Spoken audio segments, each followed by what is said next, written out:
Olá pessoal, bem-vindos ao curso de Análise 3 e nessa aula 1, dividida em 3 vídeos, nós vamos falar sobre o tema integrais múltiplas, que é uma generalização natural da integral de rima unidimensional. Vamos lá?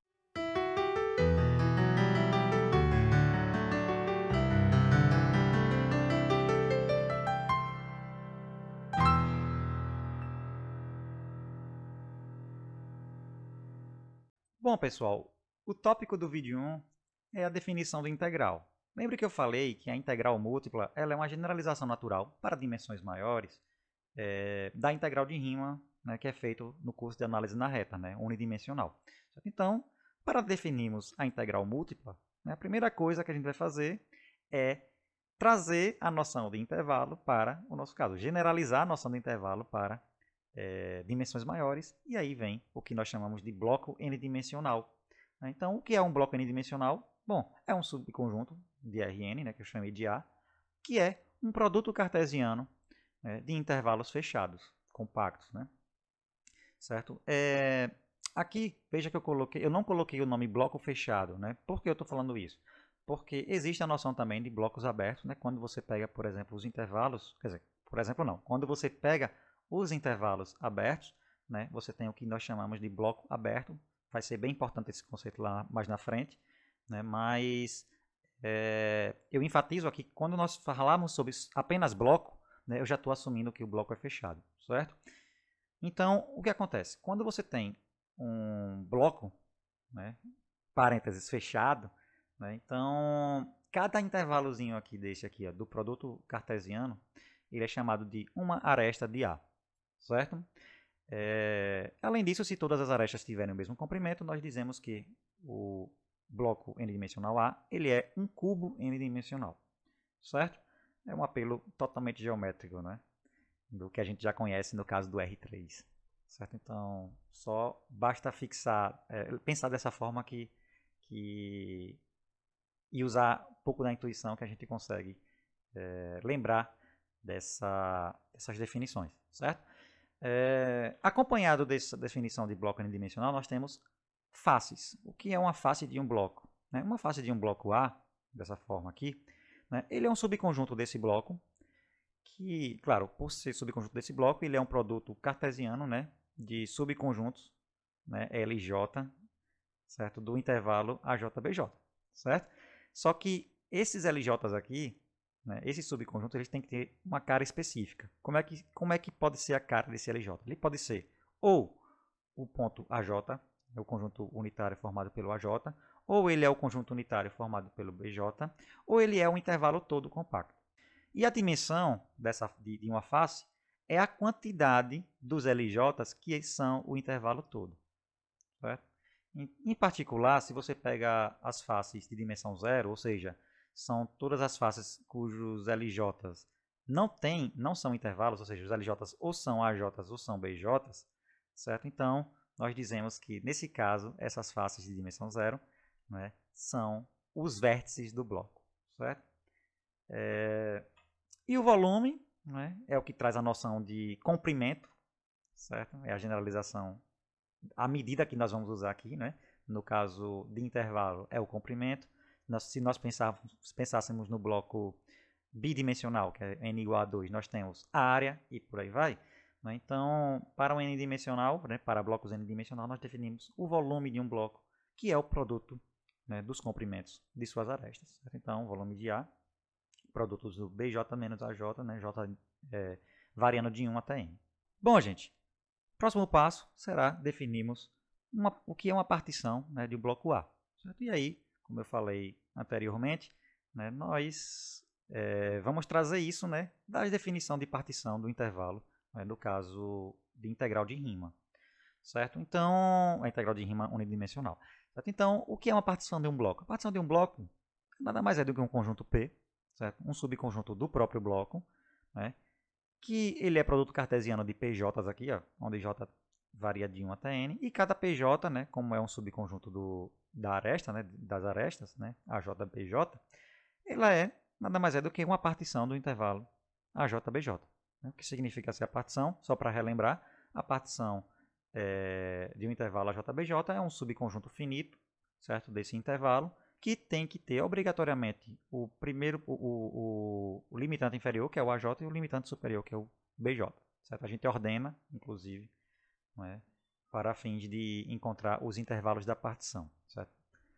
Tudo bem? Então, basta você fazer produto cartesiano de partições do intervalo e você vai obter, né, o que nós chamamos de partição de um bloco A. Certo? Bom, e quais são os blocos de uma partição? Bom, a gente tem os intervalos de uma partição, né, que são os intervalos formados por pontos consecutivos, né, da partição. Aqui o que a gente faz é considerar esses intervalos, né, e fazer o produto cartesiano. Então, os blocos de uma partição são, na verdade, produto cartesiano, né, de intervalos de cada partição PJ. Certo? Então, ele tem essa cara aqui, ó, B, I1 cartesiano, 3 pontinhos cartesiano e N, onde cada IJ desse aí, ele é um intervalo da partição PJ, que é associado, né, a um intervalo compacto AJBJ, certo?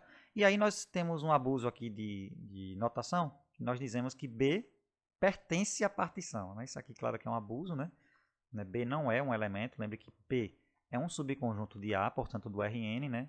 E esse aqui também é um conjunto, então essa notação aqui, se fôssemos pensar a fundo, né, não estaria correta. Mas a gente abusa aqui para facilitar nas notações de integrais que a gente vai colocar mais tarde, né, de somas inferiores e superiores que nós vamos ver mais tarde.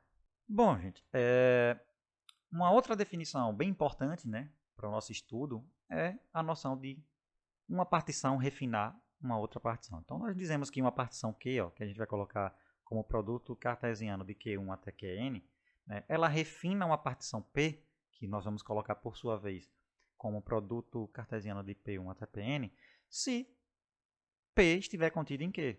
Ou seja, se você tem que PJ, né, cada partição do intervalo AJBJ, né, associada à partição P do bloco, ela está contida na partição QJ do intervalo AJBJ, certo?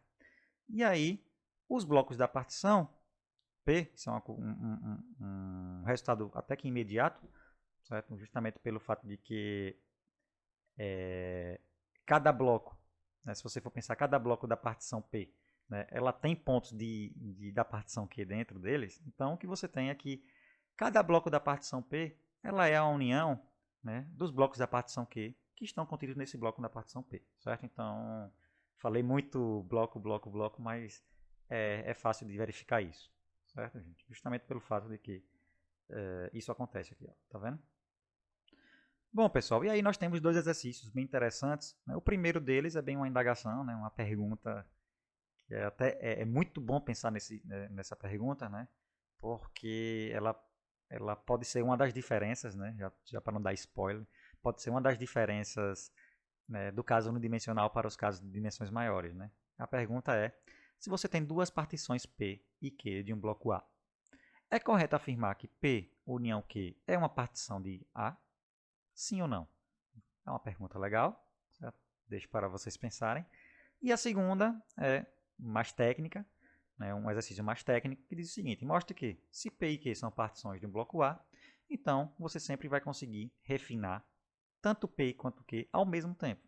Ou seja, existe uma partição R de A que refina P e Q ao mesmo tempo. Certo? E isso aí, né, nós temos também essa versão, né, no caso de partições de intervalo, né, no caso da teoria unidimensional. Certo? Então, aqui também acontece. Bom, gente, e aí nós vamos definir, né, a noção de soma inferior e soma superior. Bom, para isso, vamos tomar um bloco A, né, subconjunto do Rn, nós já falamos sobre ele, né, e vamos considerar uma função f limitada, certo? Uma função f definida em A, certo? Uma função real limitada. Se você considerar uma partição de A, chamada de P, e um bloco dessa partição, vamos considerar essas notações aqui. Ó. Essa aqui, claro que é universal, né? Tanto esse M pequeno aqui, ó, M minúsculo, e esse M maiúsculo. Né? O M minúsculo é o ínfimo da função f, né, em A. O M maiúsculo é o supremo de f em A. Agora, quando você tem assim esse B aqui, ó, o subscrito aqui B, né, MB aqui, minúsculo, então o que você tem é, você vai restringir f, né, ao bloco B e você vai calcular o ínfimo da f desse caso, certo? Então, é o ínfimo das f's, onde o ínfimo é tomado, né, com a f restrita ao bloco B. A mesma coisa acontece com o supremo aqui. Quando você pega um M maiúsculo B aqui, índice B, nós temos que isso aqui, por definição, vai ser o supremo, né, das f de x, onde x pertence a B. Certo? Então, com isso em mãos, né, com essas notações em mãos, nós podemos definir a soma inferior e a soma superior de f relativas a uma partição P, né, do bloco A, que é dada pelo seguinte, ó, a soma inferior, né, ela vai ser a soma, certo? Essa soma aqui, né, sobre todos os blocos da partição, certo? Disso aqui, ó, você vai pegar o ínfimo, né, da função em cada bloco e multiplicar pelo volume do bloco em questão, certo? Então vai ser a soma de todos os b's, né, na partição P de MB vezes volume de B, e a soma superior vai ser, no lugar do ínfimo, você vai pegar o supremo. Então a soma de f relacionada à partição P vai ser a soma, essa soma tomada em todos os blocos da partição P, né, do supremo, certo, de f em B vezes o volume de B. E aí, um bom exercício é você mostrar que, de fato, se você tem que P' refina P, então S de FP é menor ou igual que S de FP' e S grande de FP' é menor ou igual que S grande de FP, ou seja, a soma inferior ela não decresce quando você refina a partição e a soma superior ela não cresce quando você refina a partição, certo? E aí o que vai acontecer? Com isso aqui em mãos, você consegue concluir, né, que quaisquer que sejam as partições P e Q, nunca que a soma inferior vai superar a soma superior. Certo? Então, é um bom exercício, é um exercício inclusive clássico, se formos pensar a teoria clássica, digamos assim, né, a teoria unidimensional. Bom, gente, com a noção de soma inferior e soma superior nas mãos, né, então nós podemos agora falar sobre a integral inferior e a integral superior. Né? Então, para isso, consideramos um bloco A, n-dimensional, né? E uma função limitada definida nesse bloco, real. Né? E nós definimos a integral inferior de f como sendo o supremo, né, das somas inferiores de f relacionada à partição, e esse supremo é tomado nas partições, certo? Então, sup de p, partição, né, da soma inferior de f, vírgula p, certo? A notação vai ser esse símbolozinho do integral aqui, ó, com essa barrinha aqui embaixo, certo? A integral superior é feita da mesma forma, de maneira análoga, da mesma forma não, de maneira análoga, né, só que agora considerando, né, a soma superior, né? Claro que com ínfimo agora no lugar do supremo, né? Esse supremo aqui, esse ínfimo aqui é justamente por conta do exercício anterior, né? Lembrando que o que a gente vai fazer é refinar o quanto a gente puder para poder se aproximar, né, de um valor, e aí, por refinamentos, a S nunca vai decrescer, então por isso que a gente toma o supremo, a S pequena, né, a soma inferior, e a soma superior ela nunca vai crescer, então a gente pega o ínfimo, certo? E aí um exercício interessante, né? Antes disso, a notação para a integral superior vai ser a integral, só que com a barrinha aqui em cima, certo? E aí um exercício interessante é quando para você mostrar que a soma, a integral inferior de f é menor ou igual que a integral superior de f. Isso aqui é ok, né? É esperado, é fácil ver inclusive. Só que aqui vem a coisa legal, que a integral inferior de f ela é maior ou igual que o ínfimo de f no bloco A vezes o volume de A, né? E a integral superior de f ela é menor ou igual que o supremo de f no bloco A vezes o volume de A. Certo? Então é um exercício legal você mostrar todas essas 1, 2, 3 desigualdades. Bom, pessoal, com o conceito de integral inferior e integral superior de uma função limitada, né, nós temos agora, nós conseguimos falar, nós podemos falar sobre funções integráveis. O que significa ser uma função integrável? Bom, uma função limitada, definida num bloco A, n-dimensional, ela é integrável em A se a integral inferior dela, nesse bloco A, for igual à integral superior dela, né, nesse mesmo bloco A. Certo? Nesse caso, esse número que é igual aqui, né, essas integrais inferiores e superiores, era o mesmo número, então nós vamos dizer que esse número aí é a integral de f em A. E aí o símbolo é bastante conhecido por todos, né, que é o símbolo da integral que a gente conhece, sem as barrinhas, certo? E um exercício legal é que se você tem uma função limitada num bloco A, então f ela é integrável em A se somente se, dado um epsilon positivo, você conseguir partições R e Q de A, de modo que, se você pegar a soma superior de f com relação a R, subtrair da soma inferior de f com relação a Q, isso vai ser menor do que epsilon. Ou seja, você sempre vai ter uma proximidade da soma superior e inferior, né? À medida que você vai refinando, podemos dizer assim, a partição, a menos de um epsilon que você... o quanto você queira, vamos dizer assim, certo? O quanto você queira. Você sempre vai conseguir soma superior e soma inferior muito próximo do outro. Bom, gente, e aí nós partimos para o teorema principal, né? O resultado principal desse vídeo 1, que é a condição imediata de integrabilidade. Certo? Então, se você tem uma função limitada a f num bloco n-dimensional A, são equivalentes. F é integrável em A, se somente se, dado um epsilon positivo, existe uma partição P de A, de modo que a soma superior de f com relação a essa partição P menos a soma inferior de f com relação a essa partição P é menor do que epsilon. Veja que a diferença disso aqui para o exercício é que no exercício nós temos duas partições diferentes. Aqui a gente consegue ter a mesma partição, certo? Então é melhor, porque a gente só precisa encontrar uma partição só ao invés de duas, né? Mas isso aí, gente, segue de lá. Por quê? Vamos lá. A implicação B implicar segue do exercício, como eu falei para vocês, né?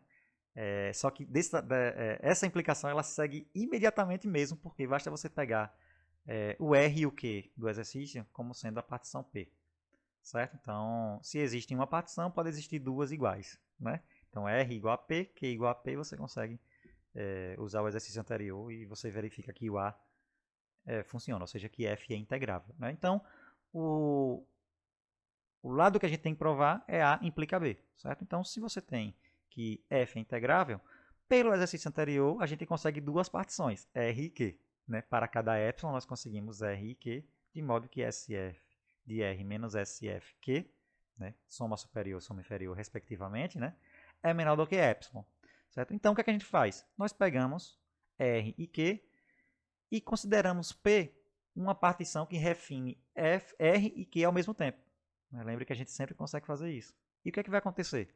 Nós vamos ver que, como P refina R e Q ao mesmo tempo, se você fizer a subtração, né, da soma superior de F com relação a P e pela soma inferior de F com relação a P, né, lembre que quanto mais refinada for a partição, menor vai ser a soma superior. Então veja que eu fiz aqui, ó, troquei esse por esse, né?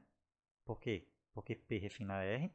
E quanto mais refinada for a partição, maior é a soma superior. Mas como tem o sinal de negativo aqui, né, então a monotonicidade é ao contrário. Então, você tem que a soma superior de F com relação à partição P menos a soma inferior de F com relação à partição P, ela é menor ou igual que a soma superior de F com relação à partição R menos a soma inferior de F, né, com relação à partição Q. Né? E aí, isso aqui, como a gente tem pelo exercício aqui, né, a gente já está assumindo que isso aqui é menor do que epsilon, né, pelo exercício anterior, que a gente sabe que é verdade. Certo? Então, o que a gente conseguiu é essa partição P aqui, que funciona, né, o item B aqui. Então, o item B vale. Bom, gente, uma maneira de você reescrever o teorema anterior é usando o conceito de oscilação, né, de uma função num dado conjunto. Então, vamos fazer aqui primeiro, dar essa noção geral. Né? Vou colocar como exercício aqui, né, porque é bem fácil, é bem imediato de ver, de reescrever aquele teorema via oscilação, né? Mas veja bem, se você tem uma função g, eu chamei de g justamente para não fazer confusão com a f, né? Então uma função limitada num conjunto A não vazio, né? Não precisa ser necessariamente bloco, né? E aí você pega um subconjunto X aqui, ó, de A, e aí você define G, desculpa, você define a oscilação de G em X como sendo o quê? Você vai pegar, lembre que como G é limitada, né? Então você vai pegar o supremo de G, né, no conjunto X, o ínfimo de G no conjunto X vai subtrair, né? Esse valor aqui vai ser exatamente a oscilação de G, né, no conjunto X, certo? Tudo bem. Com essa noção, nós temos uma releitura, podemos dizer assim, né, do teorema anterior, né, uma atualização do teorema anterior, agora usando oscilação, né? Se você tem uma função f limitada no bloco A, n-dimensional, então f é integrável se e somente se, dado um epsilon positivo, eu conseguir uma partição P de A, de modo que a soma, tá vendo, ó, de todos os blocos da partição, né, da oscilação de f por esse bloco, de cada bloco, vezes o volume desse bloco, isso aqui é menor do que epsilon, certo?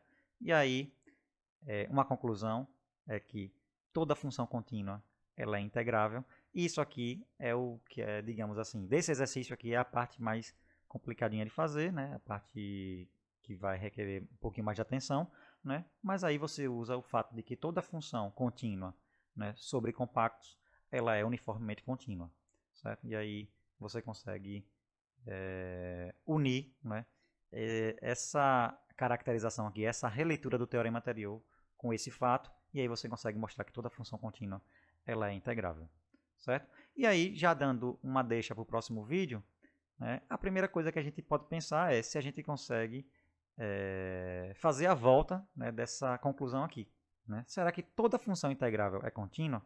Bom, no próximo vídeo nós vamos ver que essa resposta é negativa, certo? Então, esse aqui é o final do vídeo 1, nos vemos no vídeo 2.